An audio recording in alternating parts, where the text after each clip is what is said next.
Any discussion? Hearing none, all in favor? Aye. Aye. All opposed, motion passed. Moving on, I don't think we have any old business, so move on to new business. We have a letter from the Town Engineering Administrator endorsing Core Construction's recommendation to approve the payment for application number 18 for various vendors, work completed to the community center. Mr. Engineer.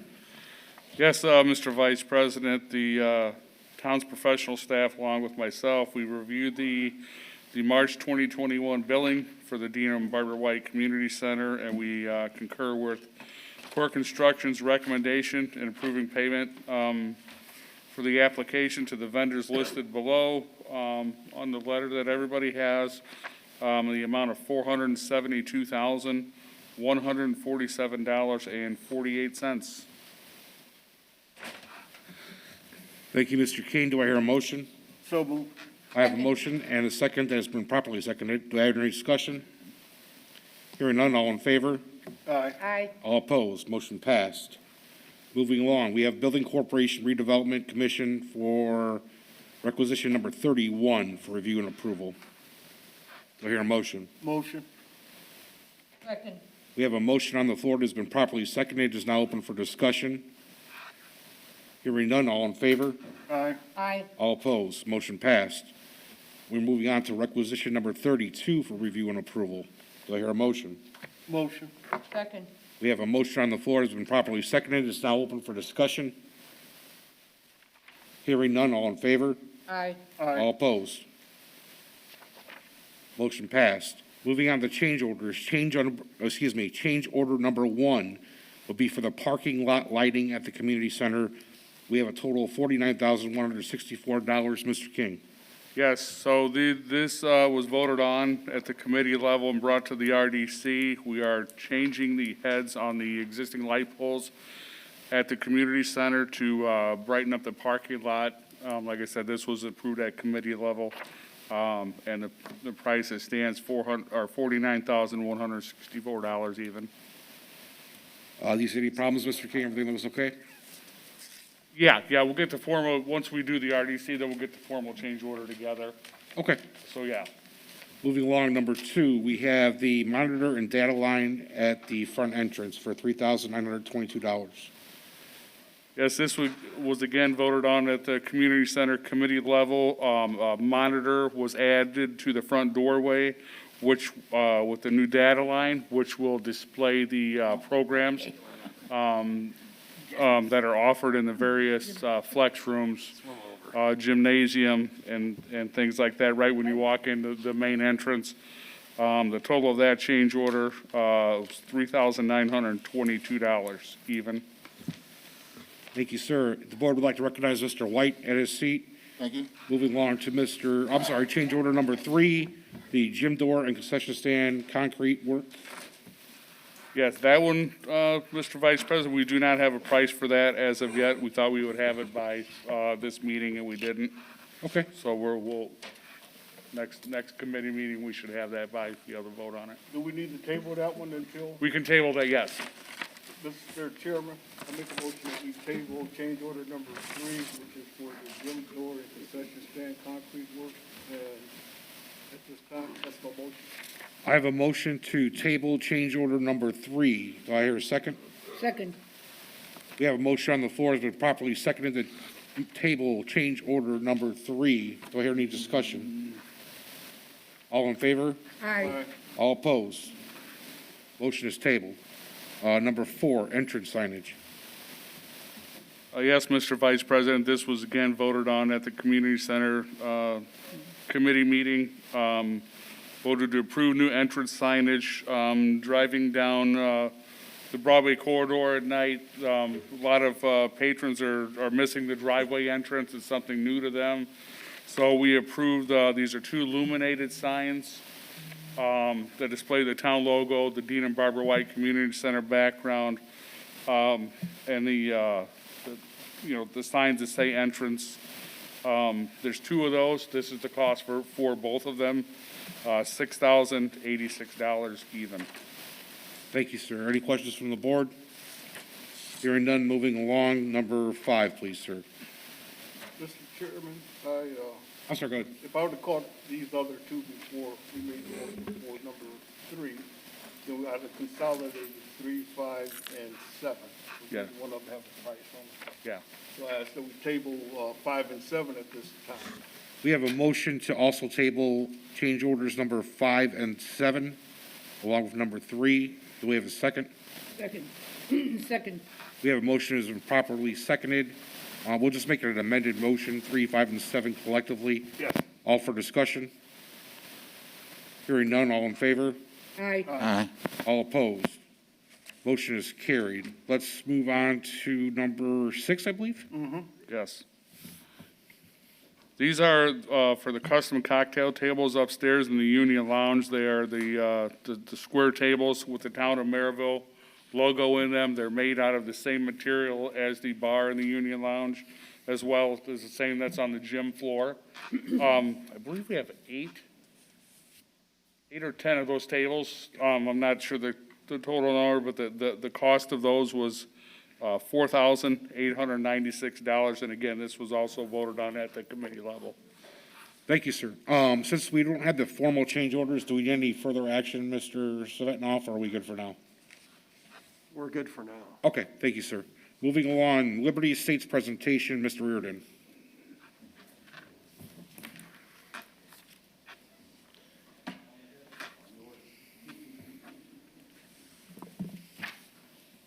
Thank you, Mr. Chairman and Commission members. My name is Matt Reardon.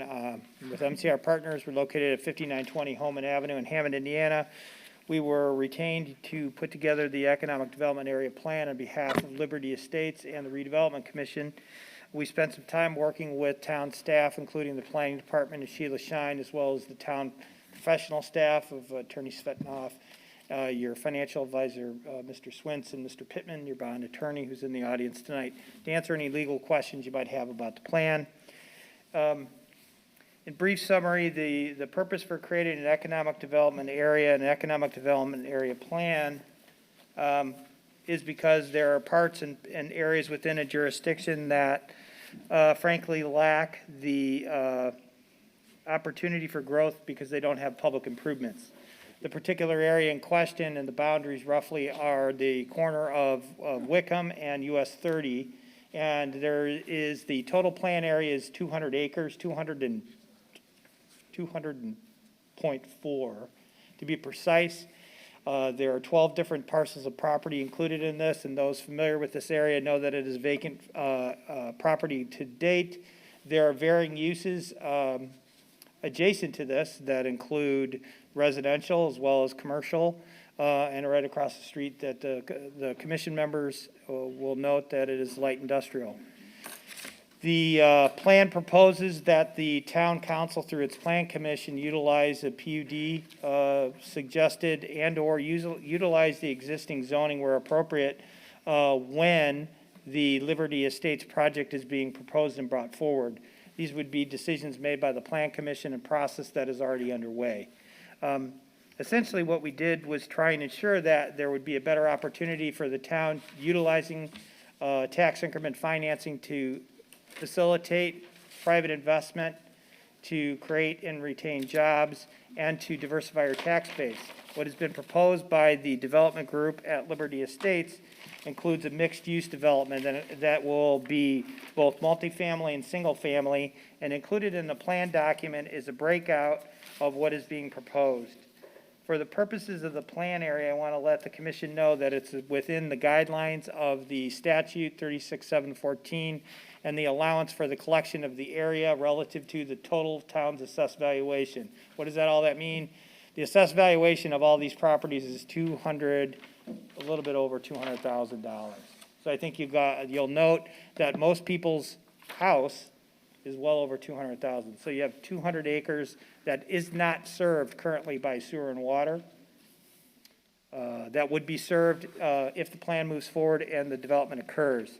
There's a list included in the plan of the property owners, the acreage, and I want to kind of go over quickly with the commission members, not quickly, but be able to answer any questions for you, what I think is an important item that has to do with the plan budget. And bear with me a second. Let me get to that page. The total proposed development at this stage, and some of this, if you will, can be collected through tax increment financing, and some of it cannot, and will be collected by all the overlapping taxing districts. So remember when I said that there's $200,000 of assessed value, so that times your tax rate of 2.7 is not a lot of money.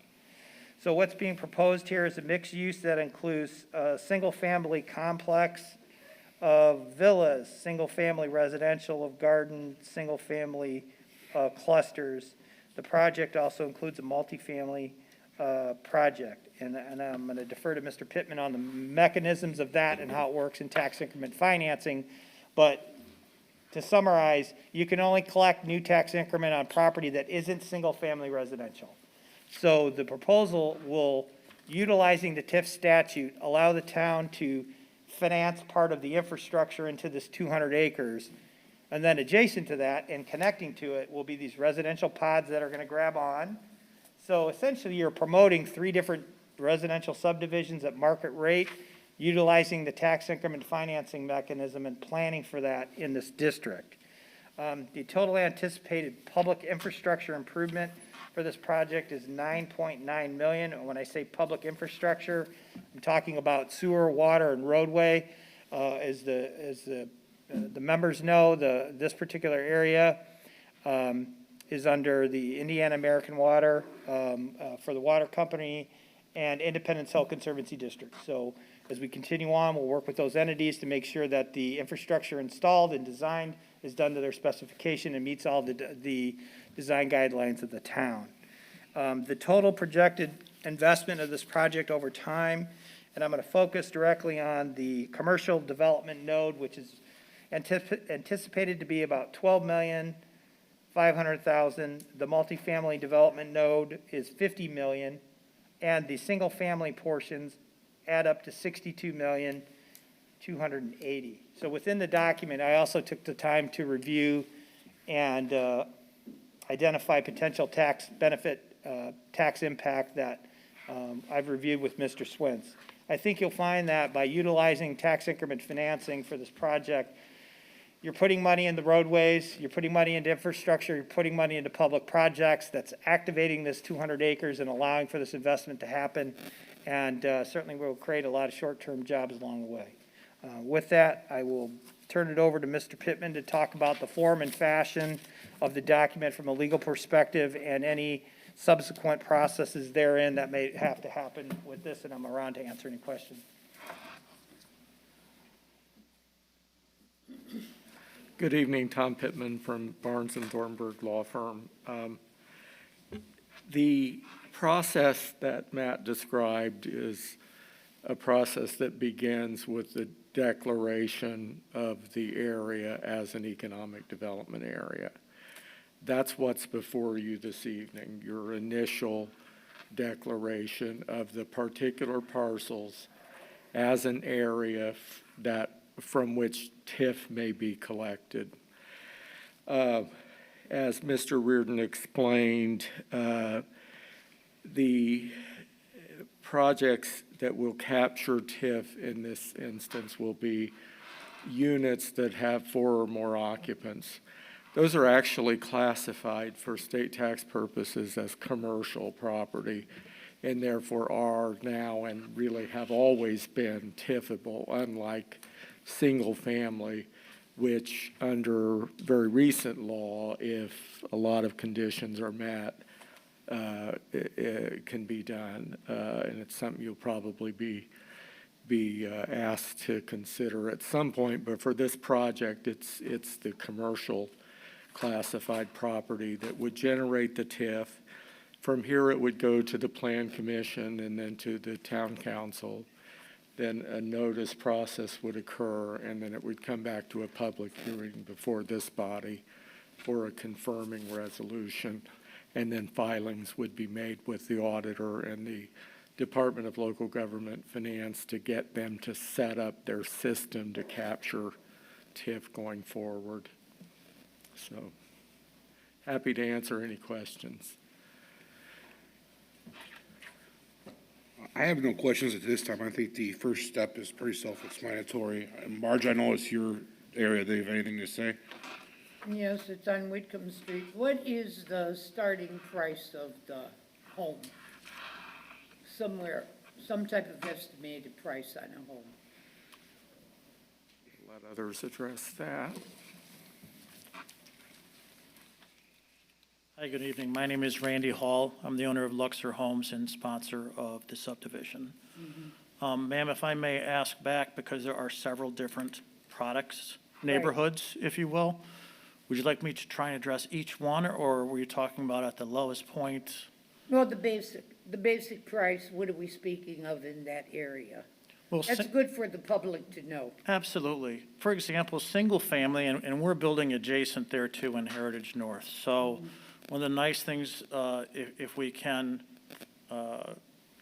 get things done through the town in a reasonable time, is this would be a continuation of a very successful and probably the highest end residential subdivision in the town. Currently, the Heritage North subdivision is selling homes in the 340 range. So this would be an extension of the same type products moving forward in relative to the single family. We've also introduced some new products into the Merrillville market, such as the cluster homes referenced, which is basically 4 single-family homes tied together vis-a-vis a driveway. They're generally thought of as a retiree product, and I would guess that those homes would be in the high 200s at a minimum, probably $300,000 starting point. That's 2 of the products. There are some duet homes listed in there. The duet homes we have built to date in Heritage North, adjacent there too, have been in the mid-250s currently. I'm trying to think if I've missed a product.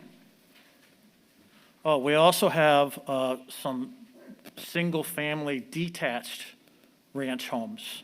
And again, targeting, due to size, again, most likely would be, again, retirees. So you can see we're somewhat diverse in our demographic.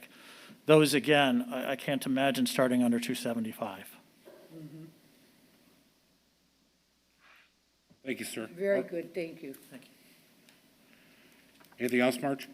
No, that's it for now, thank you. Leonard, do you have anything? No questions. Mr. Hardaway? I'm good. Thank you.